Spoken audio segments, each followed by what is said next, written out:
A graça e a paz do Senhor Jesus seja sobre o coração de cada um de vocês, irmãos, espalhados por todo o Brasil e também fora do Brasil, em especial nossa turma em Lisboa e também nos Estados Unidos.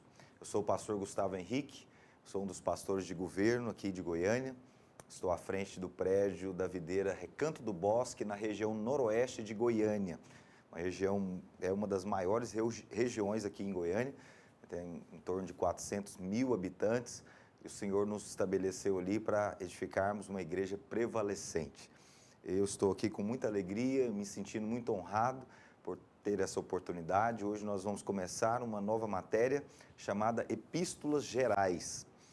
As Epístolas Gerais, elas compreendem as cartas de Tiago, de 1ª e 2ª Pedro, 1ª, 2ª e 3ª João e Judas. E, se der tempo, nós também vamos falar um pouquinho da carta de Hebreus. Esse é um tempo muito precioso, porque nós vamos mergulhar nessas cartas, que são chamadas Epístolas Gerais, porque são epístolas que foram escritas não apenas para um indivíduo em específico, ou para uma igreja em específico, mas foram escritas para todos os cristãos daquela época, daquele tempo. Então, ela envolve princípios poderosíssimos, práticos, no que diz respeito à vida cristã. Então, eu quero hoje começar uma breve introdução com você, só para a gente ter um entendimento, uma visão panorâmica daquilo que vai ser esse tempo nosso, e falando um pouquinho da introdução do livro de Tiago, que é a primeira carta que nós vamos estar estudando nessa matéria, ok? Então, diante dessa pequena apresentação, nós vamos começar hoje falando um pouquinho sobre essas cartas gerais ou epístolas gerais que foram escritas para todos os irmãos daquela época. No Novo Testamento nós vamos ver que há algumas cartas dessas que são chamadas católicas ou universais, gerais, e vão abordar temas, obviamente, práticos e de grande valia para a vida cristã, não apenas naquela época, mas você vai perceber que parece que a carta foi escrita para os nossos dias hoje, porque elas são bastante atuais, o seu conteúdo, os assuntos, os problemas que estavam acontecendo ali são muito atuais e parece que foi escrito para nós hoje. Por isso que eu quero que você abra o seu coração, você gere expectativas dentro de você, porque com certeza o Espírito Santo vai falar poderosamente com você, vai ministrar o seu coração de maneira sobrenatural. Então, essas epístolas, elas foram escritas de um modo geral para todos os cristãos daquela época e vão ser úteis para nós hoje também. O Tiago, ele põe acima de tudo a necessidade de não somente crer, como também agir. Um dos pontos fortes dessa carta de Tiago, você vai perceber que Tiago vai enfatizar muito essa questão da prática da vida cristã. De você ter uma coerência entre o que você crê e entre o que você diz. Então, não adianta nada dizer que você tem fé e se a sua fé não for provada por meio das suas ações. Lá no capítulo 2, verso 26, ele mesmo diz que a fé sem obras é morta, ou seja, a fé sem ação é uma fé morta. Por isso que a nossa fé precisa ser uma fé que é comprovada pelas ações. Então, o autor, lá no capítulo 3, verso 1, ele vai se chamar a si mesmo de mestre e com certeza você vai perceber pela linguagem, pela didática, pela maneira bem organizada e criteriosa de Tiago, você vai perceber que realmente ele é um mestre e ele vai nos ensinar belas lições para todos os seguidores de Cristo, Com clareza e vigor, você vai perceber que Tiago vai nos mostrar como devemos agir e viver se queremos ser cristãos de verdade. Então, a realidade do cristão vai ser checada aqui nessa carta de Tiago. Então, é muito importante que você tenha clareza desse propósito geral dessa carta. Daqui a pouco nós vamos ver mais detalhes a respeito dos objetivos de Tiago ao escrever essa carta. Mas também é importante você ter clareza de uma pequena introdução e também de uma visão panorâmica daquilo que é as epístolas gerais e hoje em específico a carta de Tiago. A carta de Tiago também é um dos livros mais atuais e mais necessários para a igreja moderna, contemporânea. Então é por isso que é tão útil o que Tiago vai escrever, vai orientar, vai falar, os temas que vão ser abordados, é muito atual. Você vai perceber que parece que foi escrito para os nossos dias, porque os assuntos, os temas são muito atuais, né? Por isso que Tiago é comparado ao Sermão do Monte. Essa carta de Tiago é comparada ao Sermão do Monte, porque trata de princípios muito importantes para a vida cristã vitoriosa. E essa carta também ela é um livro muito prático. Você vai ver que os temas aqui, os assuntos abordados, eles são muito práticos e vão requerer de nós essa ação. E por isso ele é considerado o livro de Provérbios do Novo Testamento. Então, por ser considerado o livro de Provérbios do Novo Testamento, isso já mostra que Tiago é cheio de sabedoria, de ensinamentos ricos para a nossa fé e para a nossa vida cristã. Então é importante que você tenha a sua percepção, a sua antena ligada para aquilo que o Espírito de Deus vai falar ao seu coração nesses dias, nesse tempo. O Senhor separou esse tempo para ministrar coisas práticas ao seu coração, ao dia a dia da igreja, e com certeza você vai ser poderosamente edificado. Um dos grandes problemas que a igreja estava enfrentando na época de Tiago era colocar em prática tudo aquilo que eles professavam.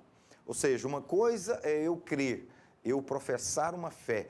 Outra coisa bem diferente é eu colocar em prática aquilo que eu creio. Então, uma coisa é você falar uma teoria, você ter uma doutrina. Outra coisa é você viver essa doutrina.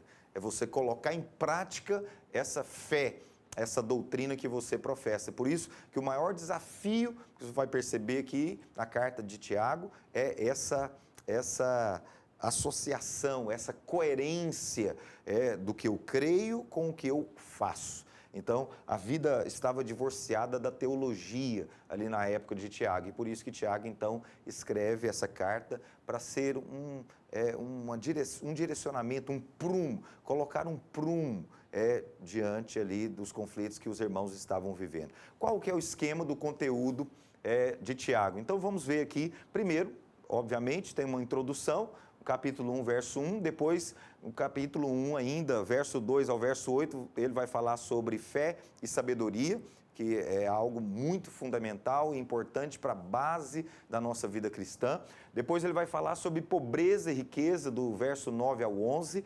Depois ele vai falar de provas e tentações. Essa parte é muito importante, porque Tiago ele vai trazer algo muito, parece contraditório, porque ele começa dizendo: tende por motivo de muita alegria, de grande alegria, o passardes por várias provações. Isso parece um pouco chocante. Como assim? Como, Tiago? Eu tenho que ter alegria por passar por provações, por sofrimentos, por tribulações. E por isso que você fique atento e fique com o coração cheio de expectativas, porque o Espírito Santo vai nos ensinar verdades e princípios poderosos para que nós possamos passar por esses vales, passar por esses tempos de provações e termos a nossa fé aprovada e termos também um crescimento de maturidade. Depois ele vai abordar também sobre ouvir e fazer, que é também algo fundamental. A sua fé, ela tem que ter uma prática. A palavra de Deus recebida no seu coração, ela precisa ser acompanhada de uma prática coerente, e isso é fundamental. Também ele vai falar no capítulo 2, do verso 1 ao 13, sobre o tratamento igual para todos. Então ele vai trazer alguns ensinamentos e algumas instruções em relação ao pobre e ao rico, esse tratamento que precisa ser igual no que diz respeito à fé. Ele vai falar também sobre fé e ação, que inclusive esse capítulo 2, e especialmente esse texto, do verso 14 até o verso 26, é um dos assuntos mais polêmicos do Novo Testamento. Que justamente que questiona sobre a questão da salvação pela fé ou a salvação pelas obras. E com certeza nessa aula nós vamos esclarecer, à luz da palavra de Deus, com a revelação do Espírito Santo de Deus, o que de fato Tiago está querendo dizer com essa colocação, que a fé sem obras é morta. Então ele vai confrontar essa questão da fé sem ação, ou seja, não adianta eu dizer que tenho fé se a minha fé não vem acompanhada de ações. Eu gosto de usar a palavra ações porque quando a gente usa a palavra obra, às vezes as pessoas confundem, mas na verdade essa obra é uma ação, ação da fé, é uma ação que vai confirmar a nossa fé. Então, Tiago vai abordar esse assunto também. Outro tópico fundamental, extremamente útil, importante, aqui é sobre a língua. Capítulo 3, do verso 1 ao 12, Tiago vai falar sobre a importância de dominar a língua. Então, com certeza, esse tópico também vai ser extremamente importante e útil para nós como cristãos no nosso estudo. Ele vai falar sobre a verdadeira sabedoria no capítulo 3, do verso 13 ao 18, ou seja, existe uma sabedoria que é humana, que é terrena, que é natural. Nós vamos falar sobre isso detalhadamente. E você vai perceber que a sabedoria do alto, que é a verdadeira sabedoria, ela tem características, ela tem frutos celestiais e eternos. Isso é fundamental e importante para a nossa vida cristã. Ele vai falar também no capítulo 4, do verso 1 ao 10, sobre amizade com o mundo. E isso ele vai trazer ali uma afirmação estonteante, porque ele vai dizer categoricamente, aquele que se torna amigo do mundo constitui-se inimigo de Deus. Essa é uma das afirmações mais sérias que nós temos aqui na palavra de Deus, porque constituir-se inimigo de Deus, eu penso que é uma das piores coisas que pode acontecer na vida de uma pessoa. Ele vai falar também no capítulo 4 ainda, no verso 11 e 12, o hábito de julgar os outros, essa questão do julgamento, essa atitude de às vezes condenar, julgar, que é uma atitude que pertence apenas a Deus. Deus é o justo juiz e, portanto, ele vai abordar essa questão. Também o futuro a Deus pertence. No verso 13 ao 17, ele vai falar sobre essa questão de você confiar a sua vida, o seu futuro, o dia de amanhã a Deus. Então, essa questão de nós dizermos, amanhã eu vou me casar, depois de amanhã eu vou comprar isso, eu vou viajar para tal lugar, e ele diz que não, se Deus quiser, nós faremos isso, ou iremos para tal lugar, ou não, porque a nossa vida está nas mãos de Deus, Ele é soberano. E ele também vai falar a respeito aos ricos, um aviso aos ricos, está lá no capítulo 5, do verso 1 ao 6, e por fim, ele vai trazer alguns conselhos finais do verso 7 até o final da carta, ok? Então, esse é um esquema prático do conteúdo, só para você ter uma visão panorâmica, uma ideia geral do que nós vamos estar compartilhando nesses próximos dias, ok? E segundo o que Tiago nos ensina, há 3 notáveis desenvolvimentos que são característicos da verdadeira maturidade cristã e nós vamos abordá-los rapidamente aqui, só para você ter um entendimento. Então, o primeiro dele é o controle da língua. Então, para que haja realmente um desenvolvimento, um crescimento em maturidade, porque o foco de Tiago aqui, confrontando esses problemas que estavam acontecendo ali de maneira geral, nas igrejas ali daquela região, nós cremos que o segredo para que realmente esses problemas sejam resolvidos é esse controle da língua. A língua é um mal incontido. Lá no capítulo 3 de Tiago, nós vamos estudar mais especificamente, vamos falar mais detalhadamente, mas aqui nós podemos já começar dizendo que para que você seja alguém maduro, para que você seja alguém que se livre de muitos conflitos e muitas guerras desnecessárias, você precisa desenvolver esse controle da língua. Muitas vezes, por falarmos demais ou por falarmos o que não é apropriado, o que não é o melhor, nós vamos passar por tribulações, vamos passar por problemas e vamos gerar também problemas na vida dos outros. Portanto, a maturidade, a verdadeira maturidade cristã, ela passa por esse controle da língua. Mas também ele passa pelo cuidado dos necessitados. Tiago vai falar sobre essa questão. de nós não apenas ignorarmos ou fingirmos que estamos vendo ali alguém passando necessidade, batermos as mãos nas costas dele e dizer para ele, vai em paz, que Deus vai te abençoar. Não, vai precisar, vai exigir de nós uma prática, uma ação para cuidar dessas pessoas necessitadas que estão ao nosso meio ou que procuram a nossa ajuda. E também a pureza pessoal, né? Essa pureza que é decorrente de um relacionamento com o Senhor. A vida cristã, ela não é um cumprimento de regras, de doutrinas. Não, a vida cristã é um relacionamento que vai resultar em uma transformação, como nós já temos ministrado e temos ensinado em outras ocasiões. A transformação na nossa vida ela acontece por duas formas, pela renovação da nossa mente e pelo contemplar o Senhor. Nós somos transformados quando nós renovamos a nossa mente com a palavra de Deus, quando nós nos enchemos com todo o conselho de Deus, quando nós entendemos como é a mente de Deus, como são os caminhos do Senhor, quando nós renovamos a nossa mente com essas verdades, nós somos transformados. E por causa dessa transformação, nós podemos experimentar a boa, perfeita e agradável vontade de Deus. E também Paulo diz, em 2 Coríntios 3,18, que nós somos transformados pelo contemplar o Senhor. Quanto mais nós o contemplamos, diz a palavra, mais nós somos transformados de glória em glória, na sua própria imagem. Então, quanto mais nós contemplamos o Senhor, mais nós vamos ter essa transformação, essa pureza pessoal. O autor da carta, é óbvio que é Tiago, né? Então, o Novo Testamento, ele vai apresentar 5 homens com o nome de Tiago. 2 dos quais eram discípulos de Jesus e um era o seu irmão. Então, a tradição atribui o livro, essa carta de Tiago, ao irmão do Senhor, chamado Tiago, ok? Isso é só uma curiosidade para você ter clareza do que você está estudando. Tiago, ele foi apedrejado até a morte por volta de 62 depois de Cristo. O conteúdo dessa carta sugere que pode ter sido escrita. Essa carta foi escrita um pouco antes do concílio da igreja relatado lá em Atos 15. Então, provavelmente entre os anos 48 e 62 depois de Cristo. Isso também é só a título de curiosidade para você ter clareza. Agora, eu quero encerrar essa pequena introdução hoje, essa aula inaugural, introdutória, com uma pergunta.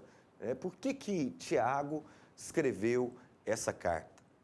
Por quê? Qual o propósito de Tiago? O que estava no seu coração? Qual que é a visão que ele estava tendo na época para escrever a carta a todos os cristãos daquele tempo? Antes de responder essa questão, com base no próprio livro, na própria carta, só queria ler esses primeiros versículos aqui com você. Queria que você abrisse aí a sua Bíblia em Tiago, capítulo 1, no verso 1 em diante. Tiago, capítulo 1, verso 1 em diante. Vamos ler o texto. Tiago, servo de Deus e do Senhor Jesus Cristo, às 12 tribos que se encontram na dispersão, saudações. Meus irmãos, tende por motivo de toda alegria o passardes por várias provações, sabendo que a provação da vossa fé, uma vez confirmada, produz perseverança. Ora, a perseverança deve ter ação completa, para que sejais perfeitos e íntegros, em nada deficientes. Se, porém, algum de vós necessita de sabedoria, peça a Deus, que a todos dá liberalmente e nada lhes impropera, e ser-lhe-á concedida. Peça, porém, com fé, em nada duvidando, pois o que duvida é semelhante à onda do mar, impelida e agitada pelo vento. Não suponha esse homem que alcançará do Senhor alguma coisa, homem de ânimo dobre, inconstante em todos os seus caminhos. O irmão, porém, de condição humilde, glorie-se na sua dignidade, e o rico na sua insignificância, porque ele passará como a flor da erva, porque o sol se levanta com seu ardente calor, e a erva seca, e a sua flor cai, e desaparece a formosura do seu aspecto, assim também se murchará o rico em seus caminhos. Bem-aventurado o homem que suporta com perseverança a provação, porque depois de ter sido aprovado, receberá a coroa da vida, a qual o Senhor prometeu aos que o amam. Ninguém, ao ser tentado, diga: sou tentado por Deus. Porque Deus não pode ser tentado pelo mal, e Ele mesmo a ninguém tenta. Ao contrário, cada um é tentado pela sua própria cobiça, quando esta o atrai e seduz. Então, a cobiça, depois de haver concebido, dá à luz o pecado, e o pecado, uma vez consumado, gera a morte. Não vos enganeis, meus amados irmãos. Toda boa dádiva e todo dom perfeito são lá do alto, descendo do Pai das luzes, em quem não pode existir variação ou sombra de mudança. Pois, segundo o seu querer, Ele nos gerou pela palavra da verdade. Aleluia! Para que fôssemos como que primícias das suas criaturas. Sabeis estas coisas, meus amados irmãos. Todo homem, pois, seja pronto para ouvir, tardio para falar, tardio para se irar. Porque a ira do homem não produz a justiça de Deus. Portanto, despojando-vos de toda impureza e acúmulo de maldade, acolhei com mansidão a palavra em vós implantada, a qual é poderosa para salvar a vossa alma. Tornai-vos, pois, praticantes da palavra e não somente ouvintes, enganando-vos a vós mesmos. Porque se alguém é ouvinte da palavra e não praticante, assemelha-se ao homem que contempla num espelho o seu rosto natural, pois a si mesmo se contempla e se retira, e para logo se esquece de como era a sua aparência. Mas aquele que considera atentamente na lei perfeita, lei da liberdade, e nela persevera, não sendo ouvinte negligente, mas operoso praticante, esse será bem-aventurado no que realizar. Se alguém supõe ser religioso, deixando de refrear a língua, antes enganando o próprio coração, a sua religião é vã. A religião pura e sem mácula para com o nosso Deus e Pai é esta: visitar os órfãos e as viúvas nas suas tribulações e a si mesmo guardar-se incontaminado do mundo. Aleluia! Queria que você fechasse os seus olhos nessa hora, ainda nesse finalzinho, nessa pequena introdução, eu quero ainda orar por você, para que o Espírito Santo de Deus nesses dias possa, em primeiro lugar, gerar fome no seu coração, para que você possa se achegar diante da palavra com um coração ávido, sedento, faminto, porque esses é que vão realmente receber do Senhor luz, entendimento, revelação, transformação. Mas também eu oro por revelação, espírito de revelação no pleno conhecimento da verdade do Senhor, para que, iluminados os olhos dos seus corações, vocês sejam transformados e que vocês também possam compreender qual que é a esperança do seu chamamento em Cristo Jesus. Portanto, aí mesmo onde você está, do jeito que você está, apenas feche os seus olhos e receba de todo o seu coração essa oração. Pai, no nome de Jesus, eu oro nessa hora por cada um dos meus irmãos, por cada um desses alunos que estão expostos a essa matéria, que estão agora diante do Senhor. O Senhor é um Deus onisciente, onipresente, é um Deus que se move em todos os tempos, em todas as estações. O Senhor é o mesmo ontem, hoje e eternamente. Nós estamos diante da sua palavra, que é viva, que é poderosa, que é eficaz. E eu oro para que o Senhor possa gerar, não apenas no meu coração, mas no coração de cada um dos nossos alunos, espalhados pelo Brasil e também fora do Brasil, nas nossas turmas em Portugal, nos Estados Unidos.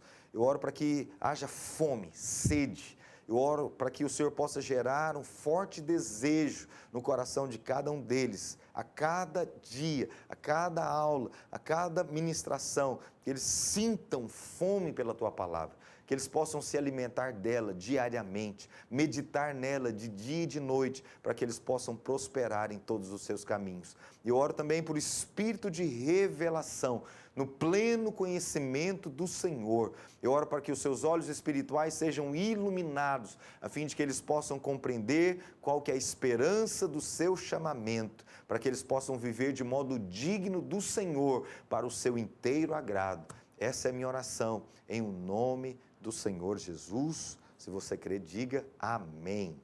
Aleluia. Então, eu fiz uma pergunta para você. Por que Tiago escreveu essa carta? Então, nesse primeiro capítulo que nós acabamos de ler, nós podemos perceber já de cara que Tiago estava ali querendo resolver alguns problemas. E nós vamos ver então quais são esses problemas que Tiago estava ali tentando resolver. E esse era o objetivo, esse era o encargo do seu coração ao escrever essa carta aos irmãos daquela época. Então, primeiro, eles estavam passando duras provações. Então, é muito comum nós sempre encontrarmos irmãos em todos os lugares que nós vamos. Todos os lugares que nós encontramos irmãos, nós vamos perceber que existem irmãos que passam por duras provações. Então, esse é um dos objetivos. Tiago estava ali da parte de Deus, trazendo consolo, estava trazendo uma palavra de ânimo, uma palavra de fé, para fortalecer a fé desses irmãos que estavam passando por duras provações, provações severas, talvez perseguições, talvez o cheque da fé, talvez ali abalos por causa de doutrinas, de falsos ensinos, todo tipo de coisas, talvez enfermidades, problemas financeiros, rejeição. Você vai perceber que são todo tipo de provação. Por isso que ele mesmo diz, aqui no verso 2 do capítulo 1, ele diz: meus irmãos, tende por motivo de toda alegria o passardes por várias provações. Então, essas provações não eram algumas poucas, não, eram várias provações. E todos nós precisamos crer e compreender que em meio a todas essas provações, o Senhor está conosco. Essa é a mensagem de Tiago. É por isso que ele exorta os irmãos a terem motivo de toda alegria. Por quê? Porque a provação, ela nada mais é do que uma oportunidade para que a nossa fé seja aprovada. E também é uma oportunidade para que nós possamos amadurecer, crescer. Paulo diz aos Romanos, capítulo 5, a partir do verso 5, ele diz que a tribulação produz perseverança. A perseverança produz experiência. E a experiência produz esperança. Ora, a esperança não confunde, porque o amor de Deus é derramado em nosso coração pelo Espírito Santo que nos foi dado. Interessante que há uma revelação nesse texto, que o Espírito Santo de Deus falou muito forte ao meu coração nesses dias, porque às vezes a gente lê rápido a palavra de Deus, ou às vezes a gente lê, mas não medita, não gasta tempo ruminando ali, gasta tempo ali tentando receber os nutrientes espirituais daquelas verdades. E esses dias eu estava meditando, gastando tempo apenas nesse versículo, né, que o amor de Deus é derramado no nosso coração pelo Espírito Santo que nos foi dado. Ou seja, esse amor de Deus que é derramado, ele não está no passado e ele nem está no futuro. Eu poderia dizer assim, né, se tem aí algum professor de português, pode me confirmar, ou se tiver errado, depois me corrija. Mas é um presente contínuo, ou seja, o amor de Deus é derramado. Ou seja, eu acordo hoje de manhã, esse amor é derramado na medida que eu preciso. Mas que amor é esse? É o amor que eu tenho pelo Senhor? Ou que eu vou desenvolver pelo Senhor? Não. É o amor que Ele tem por mim. É o amor que Ele tem por nós. Esse amor é derramado no nosso coração pelo Espírito Santo que nos foi dado. Ou seja, o Espírito Santo está em nós para liberar esse amor, para derramar esse amor, para mostrar-nos que Deus nos ama de tal maneira que não importa o tamanho da tribulação, não importa o tamanho da provação, você vai ser conservado inabalável. Por isso que a tribulação produz perseverança, a perseverança experiência, e a experiência esperança. Ora, a esperança não confunde. Por que nós temos essa viva esperança? Por que nós passamos por tribulações e provas hoje e nós né, chegamos ali até o fim dessa tribulação como vencedores, porque a vitória não é conquistada pela nossa força, mas ela é recebida pela fé, porque a vitória já foi conquistada lá na cruz há mais de 2000 anos atrás, e você se apropria dela, por isso que você então tem esperança, porque o amor de Deus fala para você, você é filho amado. Você não está sozinho, eu jamais te deixarei, nunca te abandonarei, eu estarei convosco todos os dias até a consumação dos séculos. Essa é a esperança que não confunde, porque o amor de Deus é derramado em nosso coração pelo Espírito Santo. Não importa como você chegou nessa aula hoje, meu querido irmão. Não importa qual que é o sentimento que está tentando assolar o seu coração. O que eu quero que você saiba, que você saia daqui dessa aula hoje com essa plena convicção. O amor de Deus é derramado em meu coração pelo Espírito Santo que me foi dado. E é esse amor que vai me sustentar em todas as minhas provações, em todas as minhas tribulações. O amor de Deus é derramada a cada dia, a cada circunstância, a cada situação no seu coração pelo Espírito Santo que te foi dado. Amém? Mas também eles estavam sendo tentados a pecar. Você vê claramente que Paulo exorta-os a perseverarem firmes contra as tentações. Então, as tentações, elas são iminentes o tempo inteiro. O Senhor Jesus nos ensinou a orar, a oração do Pai Nosso, está lá em Mateus capítulo 6, e ele diz, livra-nos de cair em tentação. Ou seja, a tentação vai bater a nossa porta, a tentação vai vir, o pecado jaz à porta, mas cabe a nós dominá-lo, cabe a nós rejeitá-lo, cabe a nós fugirmos, né? Então, é muito importante nós compreendermos que Tiago vai trazer aqui princípios básicos, nós vamos compartilhá-los em detalhes, de como nós podemos fugir da tentação, como nós podemos vencer a nossa vida cristã sem o pecado nos assediar, sem o pecado nos enroscar, sem o pecado tentar nos destruir. Nós cremos que na cruz o poder do pecado já foi destruído, mas ainda há a carne em nós, e essa carne milita contra o Espírito, ela luta contra as coisas de Deus, as coisas do Espírito, e nós precisamos então andar no Espírito e jamais satisfazer a concupiscência, o forte desejo da carne, né? Por quê? Porque essa carne, ela luta contra tudo aquilo que se chama Deus, contra tudo aquilo que é do Espírito, e o Espírito luta contra a carne. Então há uma guerra constante, e nós precisamos então dar a resposta certa, alimentar o nosso espírito, para que nós possamos permanecer inabaláveis na nossa posição. Também havia alguns crentes que estavam sendo humilhados pelos ricos, outros estavam sendo também roubados pelos ricos. Então, Paulo ele dá uma direção muito clara aqui em relação aos ricos, né? Então, ele fala para o pobre ele se gloriar na sua dignidade. Então, ele fala para o pobre ter orgulho da sua dignidade.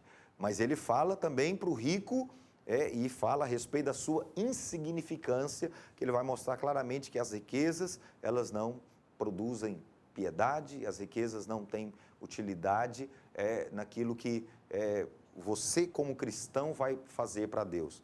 E é óbvio que o Senhor se fez pobre para que nós nos tornássemos ricos, mas a bênção de Deus, ela enriquece, mas com ela não traz desgosto, não traz nenhum tipo de contenda, de facção, de divisão, de humilhação. Pelo contrário, a bênção de Deus, ela traz crescimento, maturidade, alegria, paz, desfrute. E a vontade de Deus é que você seja enriquecido nele, que você possa prosperar, mas sempre, entenda isso, isso é um princípio espiritual. Tudo que Deus nos dá, tudo que Deus vai te dar, Ele vai te dar com o propósito de edificar a sua igreja. Tudo que Deus vai fazer na nossa vida, Ele faz com o propósito de abençoar e edificar a igreja. Você pode se lembrar o evento, a saída dos hebreus lá do Egito, quando por mão poderosa ali com sinais, com pragas sendo enviadas ali ao Egito para a expor ali a ineficiência, a impotência dos falsos deuses egípcios, Deus tira então o seu povo com mão poderosa do Egito. E você sabe, a 10ª praga, que foi a morte dos primogênitos, Deus avisou antes, através de Moisés e Arão, para Faraó, e Deus deu uma direção muito interessante para Moisés. Deus falou para ele, olha Moisés, na noite que vai anteceder a última praga, que vai ser ali a Páscoa, né, onde vocês vão reunir nas casas, vão comer do cordeiro, vão passar o sangue nos umbrais das portas, vocês vão fazer algo que o Senhor deu essa direção, mas ele tinha em mente um propósito lá na frente. Qual foi a direção? Ele falou, vocês vão pedir para os egípcios ouro, prata, bens, todo tipo de bens, vocês vão pedir para eles. E o Senhor mesmo disse que ia fazer com que os hebreus achassem graça aos olhos dos egípcios. E foi isso que Moisés fez. Todo o povo então pediu ao seu vizinho, aos egípcios que moravam ali, e o povo de Israel, os hebreus, saíram do Egito enriquecidos. Enriquecidos. Tanto isso é verdade que quando Deus dá a direção para construir o tabernáculo lá no deserto, e Moisés então convoca o povo para trazer ali ofertas, ouro, dos materiais que seriam usados ali para a construção do tabernáculo, da Arca da Aliança, dos utensílios, conforme toda a direção detalhada que Deus havia dado, tudo foi feito com ouro, bronze, tudo isso foi o que eles trouxeram dos egípcios. Ou seja, Deus nos dá riqueza, Deus vai nos enriquecer, mas sempre, lembre, a riqueza tem um endereço, a riqueza tem um propósito, ela não tem um fim em si mesmo. O Senhor não é da vontade do Senhor que você se torne rico para se embriagar consigo mesmo, ou para viver com um fim em si mesmo. Não, o propósito da riqueza, o propósito do Senhor nos enriquecer é que nós nos tornemos cooperadores com a edificação da sua obra. E é tão tremendo esse momento lá no deserto, porque o povo foi tão tomado do entendimento, da revelação desse propósito, por que eles ficaram ricos, por que eles trouxeram essa riqueza do Egito, que eles generosamente, com um coração liberal, trouxeram tantas ofertas que Moisés e Arão tiveram que falar para o povo, pode parar de trazer oferta. Esse é o sonho, eu acho que de todo pastor, todo pastor sonha com um momento que ele vai ter que falar, pode parar, irmãos, não precisa trazer mais, os gasofiláceos não suportam mais, não precisa mais, deixa para a semana que vem. Quantos creem nesse mover no nosso meio? Eu creio que o Senhor pode fazer isso, mover no coração de toda a igreja a tal ponto que todos liberalmente, com generosidade, com liberalidade, vão se dispor a ofertar. Mas Tiago também vai tratar alguns membros da igreja que estavam buscando posições de liderança. Irmãos que estavam querendo proeminência, estavam atrás de apenas um título. Isso é o clericalismo, isso é combatido por Tiago aqui também na carta, na sua carta. Alguns crentes estavam ali falhando em viver o que pregavam. Isso aqui não é um problema lá da época de Tiago apenas. Infelizmente, isso é um problema crônico, recorrente, em todas as épocas, em todos os tempos, porque, infelizmente, há uma incoerência entre o que eu prego com aquilo que eu vivo. Por isso que o nosso maior desafio é viver o que nós pregamos e pregarmos o que nós vivemos. Ou seja, tem que haver uma coerência. Eu vivo o que eu prego e eu prego o que eu vivo. É uma coerência mútua, constante, desse viver que agrada a Deus, que vai testemunhar da graça de Deus, do poder de Deus, porque as pessoas vão olhar e vão perceber que entre aquilo que eu falo, entre aquilo que eu creio, há uma prática coerente. Então as pessoas vão falar, poxa, é poderoso isso, porque ele fala algo e ele vive o que ele fala. É muito ruim quando nós, principalmente nós líderes na casa de Deus, nós que estamos à frente, nós que estamos em uma posição, uma função de autoridade para conduzir o rebanho do Senhor. Muitas vezes nós queremos trazer princípios e padrões do mundo. Como que é no mundo? Como que é o padrão lá no mundo? Os líderes falam o seguinte: faça o que eu mando e não olhe o que eu faço. Mas na igreja isso não funciona. Inevitavelmente, mesmo que você fale para os outros não olhar o que você está fazendo, mas sempre tem uma frase que eu acho interessante, que ela diz o seguinte: o que você faz fala tão alto que eu não consigo ouvir o que você está dizendo. Vou repetir para você entender. O que você faz, ou seja, as suas ações falam tão alto que eu não consigo ouvir o que você está dizendo. Ou seja, se o que você está dizendo está em discordância, está em conflito com o que você está fazendo, a pessoa ela não vai conseguir ouvir o que você está dizendo. Ela vai conseguir apenas ver o que você está fazendo. Então, o que nós estamos fazendo e o que nós estamos falando precisa estar em plena harmonia, concordância, coerência. Isso é algo poderoso que Tiago vai tratar aqui. Outros crentes também estavam vivendo de forma mundana. E Tiago, ele é bem contundente, ele é bem firme nessa afirmação de que não pode haver amizade com o mundo e amizade com Deus ao mesmo tempo. E ele faz uma afirmação, como eu disse para você agora há pouco, que é estonteante. Aquele que se torna amigo do mundo constitui-se inimigo de Deus. Isso é algo muito sério, porque quando você está do lado de Deus, o diabo se levanta, o nosso adversário se levanta contra nós, nós nos levantamos contra ele em o nome do Senhor dos Exércitos. E a promessa da palavra de Deus é que se por um caminho o diabo vem contra nós, por 7 ele vai fugir da nossa presença. Agora, se esse irmão tem como próprio adversário Deus, quem poderá interceder por ele? Quem poderá socorrê-lo? Quem ele vai recorrer? Se o próprio Deus se tornou o seu inimigo. Então, essa amizade com o mundo, ela é algo extremamente perigosa e precisa ser rechaçada no nosso meio, porque o nosso coração precisa ser inteiramente para Deus. Nosso coração não pode ser misturado, não pode haver mistura. O ser santo fala disso, de ser separado, único, não é misturado com aquilo que se faz lá no mundo. E também ele diz que tem irmãos que não conseguiam dominar a língua. Isso também é um problema recorrente em todas as épocas. A língua é um problema sério, porque ela é um órgãozinho pequeno, mas se gaba de grandes coisas. Porque por uma língua pode sair, pela mesma língua, pela mesma boca, pode sair bênção e maldição. Isso é algo incoerente. Tiago vai usar alguns argumentos para mostrar que isso não deveria ser assim. Não deveria. Como que pode sair água doce e água amarga da mesma fonte? Não é possível isso acontecer. Da mesma forma, da nossa boca não deveria sair nada que não fosse para edificação, nada que não fosse para abençoar, incentivar, para motivar. Tudo isso, Tiago vai tratar com muitos detalhes, nós vamos ver isso lá no capítulo 3. Também ele diz que outros estavam se afastando do Senhor.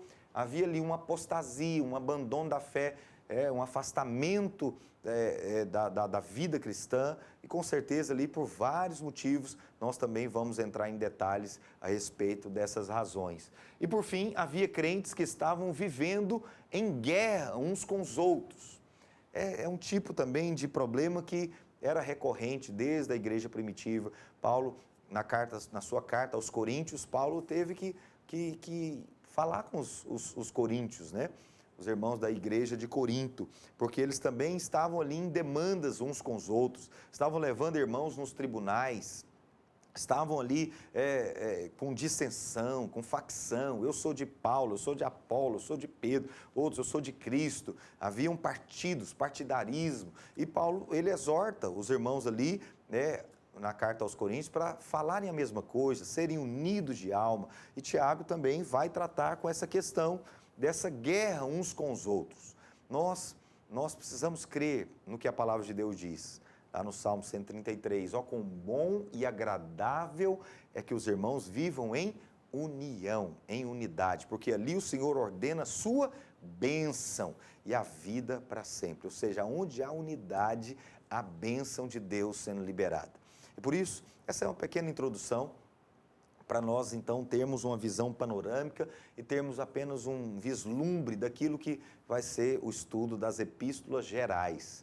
Eu louvo a Deus pela sua vida, pelo seu coração, e eu creio que o Senhor vai nos edificar, vai nos instruir, vai corrigir questões no nosso coração, no nosso entendimento, e para que nós possamos ser cooperadores, edificadores da sua obra, da sua igreja, para que o nome dele seja engrandecido e exaltado.